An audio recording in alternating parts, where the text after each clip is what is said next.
My name's Alex, and let's rewind a bit. I moved into that quiet suburban apartment complex about 6 months ago, fresh off a brutal breakup that left me feeling like a ghost in my own life. Sarah, my ex, had packed up and left after 3 years, citing my emotional unavailability. Whatever that meant. I threw myself into work as a graphic designer, sketching logos and ads from my home office, but the walls felt like they were closing in. That's when I first noticed her, my neighbor across the hall, Elena. She was an enigma wrapped in yoga pants and oversized hoodies. I'd catch her coming back from runs, her dark hair tied in a messy bun, earbuds in, avoiding eye contact. Once, our doors opened at the same time, and I mumbled a, "Hey," but she just nodded and slipped inside. I didn't know her story, but something in her hurried step screamed, "Keep out." Me? I was too buried in my own mess to push. But damn, she was beautiful, olive skin, sharp green eyes that seemed to hold storms, and a smile I'd only seen once, directed at a stray cat in the parking lot. Summer hit like a freight train, and with it came the annual beach festival in our coastal town. My buddies dragged me out, insisting I needed vitamin C to shake off the post-breakup blues. "Come on, Alex," Mike said, slapping my back. "Live a little. Who knows? Maybe you'll meet someone who doesn't ghost you after stealing your Netflix password." I laughed it off, but inside, I was raw. The beach was my escape as a kid, building sandcastles with my late mom, who always said the ocean washed away worries. But since her passing 5 years ago, I'd avoided it. Too many memories. We arrived mid-afternoon, the sand scorching underfoot, the air thick with salt and sunscreen. Music blared from a stage, volleyball games erupted in cheers, and families picnicked under umbrellas. I wandered off from the group, beer in hand, staring at the horizon where sky met sea. That's when I saw her. Elena. Not in her usual armor of sweats, but in an emerald green bikini that hugged her curves like it was made for her. The color matched her eyes, and the way the sun hit her skin, let's just say it was impossible not to notice. She was lounging on a towel, reading a book, oblivious to the world, or so I thought. My feet moved before my brain caught up. I was drawn like a moth to a flame, heart pounding. What was I doing? This was my neighbor, the one who'd barely acknowledged me. But there I was, standing over her, casting a shadow. She looked up, shielding her eyes, and recognition flickered. Then, her gaze dropped to where mine had wandered, unintentionally, I swear, and she arched an eyebrow. "Eyes up here," she said, her voice a mix of amusement and edge. I froze. Busted. But instead of stammering an apology, something clicked. Maybe it was the beer, or the beach vibes, or the fact that I'd been hiding from life too long. I met her eyes, those stormy greens, and said, "Sorry, but if your eyes are the main event, I'm already hooked. They're like the ocean, deep, unpredictable, and impossible to look away from." She blinked, then burst out laughing. Not a polite chuckle, but a real, belly-deep laugh that lit up her face. "Okay, that's a new one. Smooth, neighbor. Alex, right? Yeah. And you're Elena. The one who feeds the stray cats and vanishes like a ninja." She sat up, wrapping a sarong around her waist. "Guilty. Sit down before you block all my sun." That was the start. We talked for hours as the sun dipped lower. She opened up about her life, a divorce 2 years back from a guy who couldn't handle her independence. She'd moved here to start fresh, working as a freelance writer, pouring her soul into stories about resilience. "I built walls," she admitted, tracing patterns in the sand. "After him, I didn't want to risk getting hurt again. I shared my scars too, the breakup, losing mom to cancer, how I'd become a workaholic to numb it all. I thought if I kept busy, the pain wouldn't catch up. But it always does." As the festival lights twinkled on, we wandered the boardwalk, sharing cotton candy and stories. There was a spark, sure, the kind that makes your skin tingle, but it was deeper.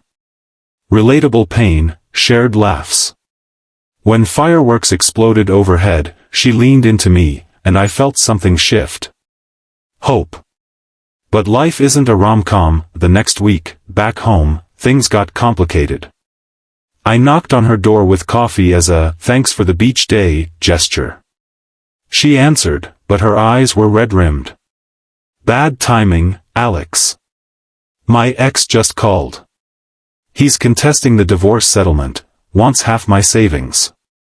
I can't deal with this right now. I backed off, but it stung. Was I just a rebound distraction?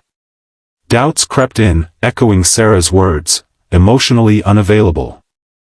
I threw myself into a big client project, designing a campaign for a mental health app. Ironic, right? But late nights led to burnout. One evening, I collapsed on my couch, staring at the ceiling, wondering if I'd ever get it right. Then, a knock. Elena, holding a pizza box. Truce? I was a jerk. Let me explain. Over pepperoni and beer, she spilled it all. Her ex, Mark, wasn't just greedy, he'd been emotionally abusive, chipping away at her confidence. The call had triggered old fears.